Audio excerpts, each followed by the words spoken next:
Para pemirsa, barakallahu fikum. Jadi dalam Islam semua aktivitas ibadah yang kita lakukan itu menuntut pengorbanan. Sholat itu menuntut pengorbanan. Melawan kemalasan ini satu perjuangan yang berat. Nah, kalau seseorang mengerjakan sholat saja itu dia tidak mampu, tidak bisa disiplin, maka melakukan amalan-amalan yang lebih berat yang lainnya tentu dia lebih tidak akan mampu. Sehingga ada satu pernyataan dari seorang ulama. Man khana hayya 'ala shalah yakhunu hayya 'alal kifah. Bahkan ada yang mengatakan man khana hayya 'ala shalah yakhunu hayya 'ala silah.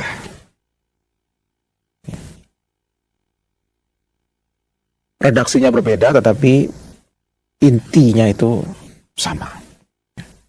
Barang siapa yang mengkhianati hayya 'ala shalah, makna mengkhianati sholat itu artinya dia berat sekali untuk sholat. Sholat itu sebagai amanat yang harus ditunaikan sehari 5 kali, tapi dia tidak menunaikan amanat itu. Mengkhianati hayya 'ala shalah, meninggalkan sholat atau sholatnya semaunya, tidak disiplin pada waktu-waktu yang telah ditetapkan, suka menunda-nunda mengakhirkannya. Sudah mengakhirkan mesti tidak akan berjamaah. Man khana hayya 'ala shalah yakhunu hayya 'alal kifah. Orang seperti ini dia akan berkhianat ketika ada panggilan hayya 'alal kifah, mari kita berjuang. Hayya 'alas silah, mari kita angkat senjata untuk memerangi orang-orang kafir. Mari kita berjihad. Ya. Kalau sholat saja sudah berat, apalagi memerangi orang-orang yang memerangi Islam, memerangi orang-orang yang menghina Allah dan menghina dan merendahkan agamanya, itu pasti akan lebih berat lagi. Ya. Sholat meskipun pengorbanan, ya, tapi risikonya itu kecil. Ya. Risiko kematian orang ketika sholat itu sangat kecil. Tapi kalau risiko kematian orang sedang berjihad, sedang berperang melawan orang-orang kafir, nah itu risiko kematian itu 99,9%, sangat besar. Ya kalau ibadah yang risiko kematiannya kecil saja itu berat ditunaikan, apalagi ibadah yang risiko kematian itu sangat besar, itu pasti akan lebih berat. Ya. Padahal, pemirsa barakallahu fikum, setiap kita itu mesti mendambakan meninggal dalam keadaan husnul khatimah. Allahumma inni as'aluka husnul khatimah. Ya Allah, aku mohon kepadamu kematian yang baik. Husnul khatimah. Nah, ada orang yang memohon husnul khatimah, tapi diajak salat sangat berat sekali. Apa dia tidak ingin meninggal dalam keadaan sholat? Apa dia lebih suka meninggal dalam keadaan sedang bermain-main, sedang main game, ya, sedang ngobrol dengan temannya, ya, sedang tidur, sedang bersantai? Apa dia lebih suka meninggal dalam keadaan seperti itu dibandingkan meninggal dalam keadaan sholat? Nah, kalau kita memang menginginkan, mengangan-angankan, mendambakan meninggal husnul khotimah seperti dalam keadaan sholat, seperti dalam keadaan baca Al-Quran, seperti dalam keadaan berzikir, ya segera kita, kalau ada panggilan sholat, kita segera datang. Siapa tahu itu sholat terakhir kita. Sehingga ada kata kita meninggal saat itu, kita meninggal dalam keadaan setidaknya sedang berangkat ke masjid untuk sholat. Bukan sedang bersantai tadi. Ya. Coba kalau dia tidak ke masjid, dia meninggal sedang main game. Padahal dia mendengar hayya 'alas shalah tadi.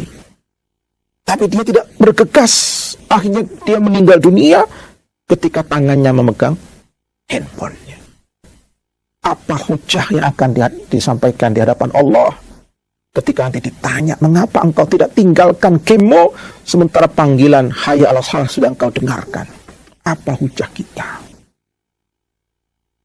Jadi kita meskipun kita itu atau ada di antara kita yang senang main game, kesenangan ini harus dikorbankan demi apa? Demi menjawab seruan hayya 'alas shalah. Nah, gak ada istilah tanggung. Tanggung ini sudah levelnya tinggi, tidak ada. Malaikat maut itu gak ada istilah tanggung. Tanggung biar dia selesaikan sholatnya dulu, nanti saya cabut nyawanya. Gak ada.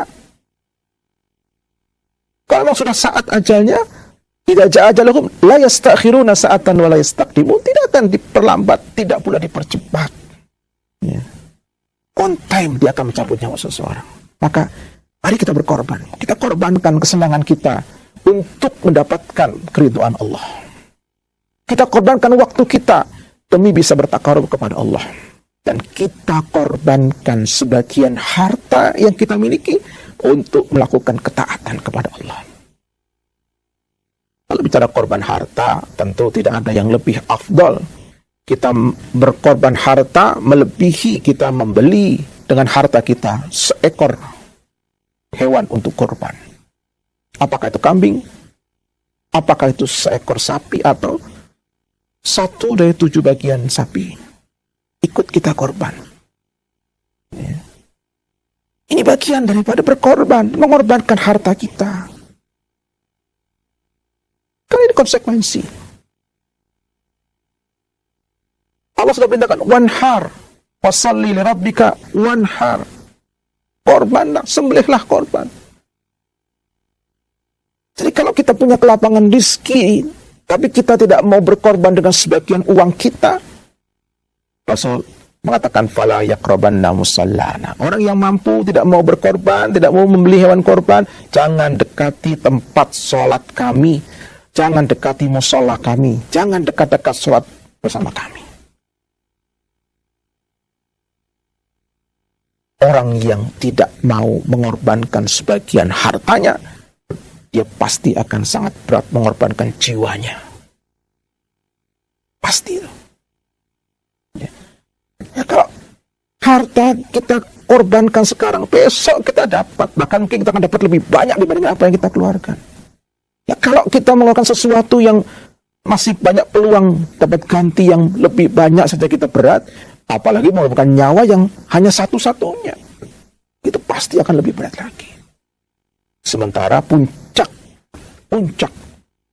pengorbanan itu adalah ketika seseorang menjual nyawanya kepada Allah. Innallaha ashtara minal mu'minina anfusahum. Allah itu akan membeli nyawa kita. Tinggal kita siap gak menjual nyawa kita untuk Allah. Allah akan beli. Apa? Bi anna lahumul jannah, harganya itu surga. Korbankan nyawamu untukku, aku akan beri engkau surga. Tapi mengorbankan yang paling kita cintai, nyawa kita. Ya, kalau berkorban dengan sedikit harta saja kita berat, bagaimana kita akan berkorban dengan nyawa yang satu-satunya dan tidak ada gantinya? Tentu akan lebih berat.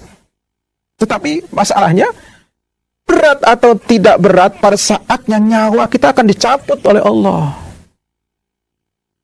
Maka alangkah indahnya ketika betul-betul nyawa kita dicabut ketika kita sedang mempersembahkannya kepada Allah. Sedang memperjuangkan agamanya. Saat itulah kematian yang indah. Ya. Jadi kita sudah serahkan nyawa kita kepada Allah. Allah ambil. Itulah bentuk kematian yang indah. Tapi kalau orang yang tidak siap mati, maka dia akan mengalami kematian yang buruk. Ya. Mengapa? Man ahabba liqa Allah, ahabballahu liqa'ahu. Siapa yang mencintai perjumpaan dengan Allah, Allah pun mencintai berjumpa dengannya. Nah itu. Perjumpaan dengan Allah itu dalam bentuk kematian. Tapi untuk berjumpa dengan Allah kita harus bawa bekal.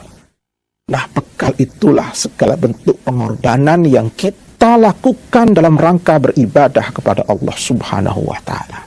Berkorban waktu untuk sholat, untuk zikir, untuk tilawah, berkorban tenaga untuk membantu orang lain, berkorban harta untuk zakat, infak, dan sedekah.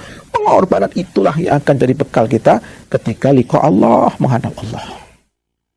Maka pemirsa, siapkan diri kita, ya. Siapkan diri kita untuk berkorban karena Allah. Karena itu konsekuensi keimanan yang tidak bisa ditawar-tawar. Ya. Mudah-mudahan jika kita benar-benar menyiapkan diri hati kita untuk berkorban, itu akan membuat kita merasakan nikmatnya kehidupan. Ya. Bukan merasakan beban berat hidup ini, tapi nikmat hidup ini. Dan kalau orang merasakan nikmat hidup di dunia, mudah-mudahan dia pun akan merasakan kenikmatan hidup yang abadi di akhirat nanti. Jazaa'u wifaqa, kata Allah. Balasan yang setimpal dengan apa yang sudah dikorbankan dalam hidupnya di dunia. Wallahu a'lam bishawab. Demikian para pemirsa, barakallahu fikum apa yang dapat kami sampaikan. Mudah-mudahan bermanfaat.